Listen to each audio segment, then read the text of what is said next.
다니엘 4장 19절에서 27절까지 말씀. 이 시간 제가 한 절, 여러분이 한 절, 우리 한 절씩 교독하신 후에 마지막 27절 한 목소리로 합독하도록 하겠습니다. 벨드사살이라 이름한 다니엘이 한동안 놀라며 마음으로 번민하는지라. 왕이 그에게 말하여 이르기를, 벨드사살아, 너는 이 꿈과 그 해석으로 말미암아 번민할 것이 아니니라. 벨드사살이 이에 대답하여 이르되, 내 주여, 그 꿈은 왕을 미워하는 자에게 응하며 그 해석은 왕의 대적에게 응하기를 원하나이다.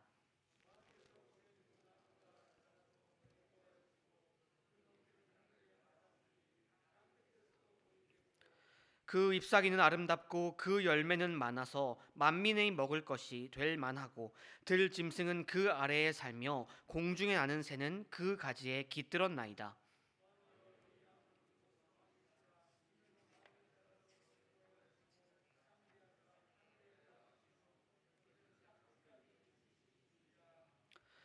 왕이 보신즉 한 순찰자, 한 거룩한 자가 하늘에서 내려와서 이르기를, 그 나무를 베어 없애라. 그러나 그 뿌리의 그루터기는 땅에 남겨두고 쇠와 노줄과 동이고 그것을 들풀 가운데에 두라. 그것이 하늘 이슬에 젖고 또 들짐승들과 더불어 제 몫을 얻으며 7대를 지나리라 하였나이다.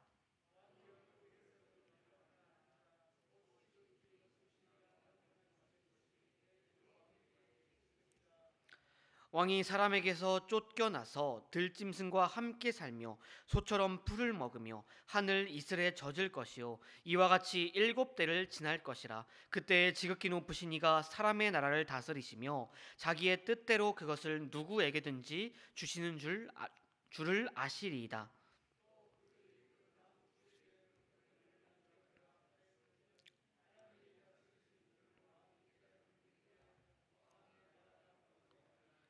우리 함께 읽겠습니다. 그런즉 왕이여, 내가 아뢰는 것을 받으시고 공의를 행함으로 죄를 사하고 가난한 자를 긍휼히 여김으로 죄악을 사하소서. 그리하시면 왕의 평안함이 혹시 장구하리이다 하니라. 아멘. 하늘에 닿을 듯 오만에 빠졌던 권력자들도 한순간에 무너지고, 도무지 무너질 것 같지 않던 제국들도 허망하게 무너집니다. 우리들의 조상들이 건불 10년이요 화무 11홍이라고 했던 것처럼, 권력은 오래 가지 못하고 늘 변화하며 부귀영화도 일시적이어서 계속되지 않습니다. 바로 오늘 본문의 느부갓네살 왕처럼 말이죠. 바빌론 제국, 이 제국은 참으로 위대하고 강대한 제국이었습니다. 광활한 지역과 다양한 종족들을 다스리는 그 당시 세계의 최강대국이었습니다. 그런 대제국을 이룩한 느부갓네살, 이 왕은 만인지상에 위치해서 막강한 권력을 지니고 천하를 호령하였습니다. 22절을 보십시오. 왕이여, 이 나무는 곧 왕이시라. 이는 왕이 자라서 견고하여지고 창대하사 하늘에 닿으시며 권세는 땅 끝까지 미치심이이다. 느부갓네살의 왕이 그 꿈에서 보았듯, 하나님께서 보여주셨듯, 느부갓네살은 창대하여 하늘에 닿을 정도로 강력했으며 그의 권세의 자리는 땅 끝까지 미칠 정도로 강대하였습니다. 그리고 그런 절대 권력의 위치에 있는 만큼 느부갓네살 왕은 교만하고 또 방자하였습니다. 앞선 금신상 사건, 다니엘 3장에 기록되어 있는 이 거대한 금신상 사건을 보시게 되면, 그 금신상에 절하기를 거부하던 사드락, 메삭, 아벳느고에게 느부갓네살이 무엇이라고 말하는지요. 다니엘 3장 15절 하반절을 보시게 되면, 느부갓네살 왕은 절하기를 거부하는 그 3명의 친구에게 너희가 만일 절하지 아니하면 즉시 너희를 맹렬히 타는 풀무불 가운데 던져 넣을 것이니 능히 너희를 내 손에서 건져낼 신이 누구겠느냐라고 말하고 있습니다. 실제로 이 느부갓네살 왕은 은연중에 자신을 신과 같은 존재로 여기고 있었다라는 것입니다. 다른 사람들이 당신은 신과 같은 존재라라고 말하는 것이 아니라 이 왕 자체도 나는 신과 같은 존재야. 그 누구도 나를 거스릴 수 없다라는 교만하고 방자한 생각. 그런 생각이 이 왕 가운데 있었다라는 것이죠. 그런데 아무리 그 권세가 높고 위대한 인물이라고 할지라도 하나님의 피조물에 불과합니다. 그리고 그 권세는 그가 이룩한 것이 아니라 하나님께서 주신 것입니다. 그런데도 느부갓네살은 이를 알지 못하고 자신을 신과 같은 존재로 여기며 교만하고 방자하게 행하고 있었다라는 것입니다. 이렇게 교만하고 방자하게 행하는 느부갓네살 왕이지만 하나님께서 보시기에 그는 정말로 악한 사람이었지만 하나님께서는 그를 곧바로 치시지는 않으셨습니다. 그에게 꿈을 통하여 회개할 기회를 주셨던 것이지요. 23절을 보시면 그 꿈 가운데 하늘에서 내려오는 순찰자가 나무, 곧 느부갓네살 왕을 베어 없애라라고 명령하는 그 꿈의 내용이 등장하고 있습니다. 그런데 여기서 이 순찰자, 하늘에서 내려왔다는 이 순찰자라는 것은 히브리어로는 이르라는 단어입니다. 이르. 이 이르라는 단어는 깨다, 일어나다, 격동시키다, 또 깨우치다라는 뜻으로 사용되던 단어 히브리어 우르라는 단어에서 파생된 단어라고 합니다. 이르, 아르. 그러니까 이 순찰자, 하나님께서 보내신 이 순찰자는 곧 하나님께서 보내신 회개할 기회.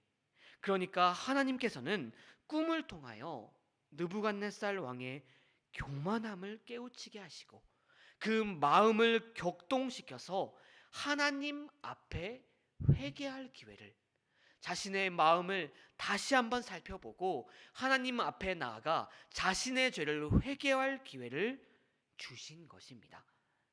이렇게 우리 하나님은 언제나 어디서나 그 사람이 누구든지 간에 항상 회개의 길을 열어놓으시고 또 주님께로 돌아올 기회를 주시는 분이라는 것을 우리는 이 사건을 통해, 이 이야기를 통해 다시 한번 발견할 수 있습니다. 그래서 27절을 보시면 다니엘도 말합니다. 그런즉 왕이여 내가 아뢰는 것을 받으시고 공의를 행함으로 죄를 사하고 가난한 자를 긍휼히 여김으로 죄악을 사하소서. 그리하시면 왕이 평안함이 혹시 장구하리이다 하니라. 다니엘도 말하는 것입니다. 왕이시여, 당신이 지금이라도 그 죄를 깨닫고 그 죄를 회개한다면 당신의 평안함이 영원할 것입니다 라고 말이죠. 특별히 여기서 이 공의를 행한다라는 것은 지금까지 죄를 회개하고 하나님의 말씀에 순종하는 것을 의미합니다. 왕이 지금까지 죄를 하나님께 앞에서 회개한다면, 순종한다면 그 옛날 요나의 말을 듣고 요나의 심판의 경고를 듣고 회개했던 느느웨 사람들처럼 당신의 평안함을 하나님께서 용서하셔서 그 평안함을 누리게 될 것이라고 다니엘은 말하고 있는 것이죠. 이와 같이 하나님께서는 꿈을 통해 또 한 번은 다니엘을 통해서 경고하고 그 길을 말씀해 주셨습니다. 그렇지만 느부갓네살은 여전히 교만하였고 그 자신의 길을, 하나님의 길이 아니라 자신의 길을 걸어 나아갔습니다. 결국 하나님께서는 이 느부갓네살 왕을 징계하시고 그를 치셨습니다. 그를 권력의 자리에서 단 한순간에 쫓아내셨습니다. 권력의 자리에서 쫓겨난 그 느부갓네살 왕의 모습은 어떠합니까? 25절을 보시면 너무나도 잘 나와 있습니다. 왕이 사람에게서 쫓겨나며 들짐승같이와 함께 살며 소처럼 풀을 먹으며 하늘 이슬에 젖을 것이요 이와 같이 7대를 지낼 것이라. 그때 지극히 높으신 이가 사람의 나라를 다스리시며 자기 뜻대로 그것을 누구에게든지 주시는 줄을 아시리이다. 절대 권력자가 자신의 길을 걷던 그 왕이 한순간에 들짐승, 주인 없는 주인을 잃은 짐승처럼 살게 될 것이라고, 그렇게 비참한 삶을 살게 되었습니다. 실제로 역사의 기록에 따르면 이 느부갓네살 왕이 7년간, 대략적으로 7년간 그 역사의 기록에서 사라지는데, 그 하나님의 예언대로 정말로 그런 일이 일어났다라는 것이죠. 사랑하는 성도 여러분, 솔로몬은 전도서에서 교만은 패망의 선봉이라고 우리에게 이야기합니다. 또 교만은 넘어짐의 앞잡이라고 우리에게도 교훈하고 있습니다. 참으로 사탄은 우리를 교만하게 만들어 하나님께로부터 떨어지게 하며 하나님께 불순종하게 만듭니다. 느부갓네살 왕처럼 하나님의 길이 아니라 자신의 길을 걸으며 나아가도록 우리를 조종하고 우리에게 죄악의 길을 걷도록 속삭이고 있습니다.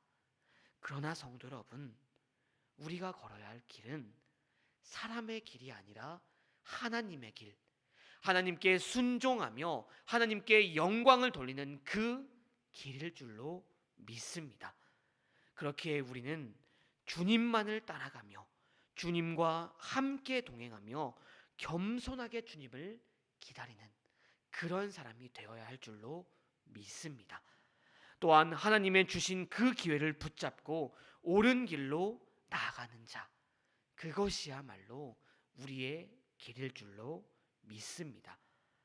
바라옵기는 느부갓네살 왕의 그 길이 아니라, 사람의 길이 아니라, 세상의 길이 아니라 만왕의 왕이시며 이 세상을 주관하시는 하나님을 믿으며 겸손히 하나님께 모든 것을 맡기며 나아가는 저와 여러분들이 되시기를 바랍니다. 이 세상의 헛된 것들보다 영원한 하늘을 더욱 바라며 살아가는, 늘 주님과 동행하는 저와 여러분들이 되시기를, 그런 우리 정윤교회가 되기를 주님의 이름으로 축원드립니다. 함께 기도하시겠습니다.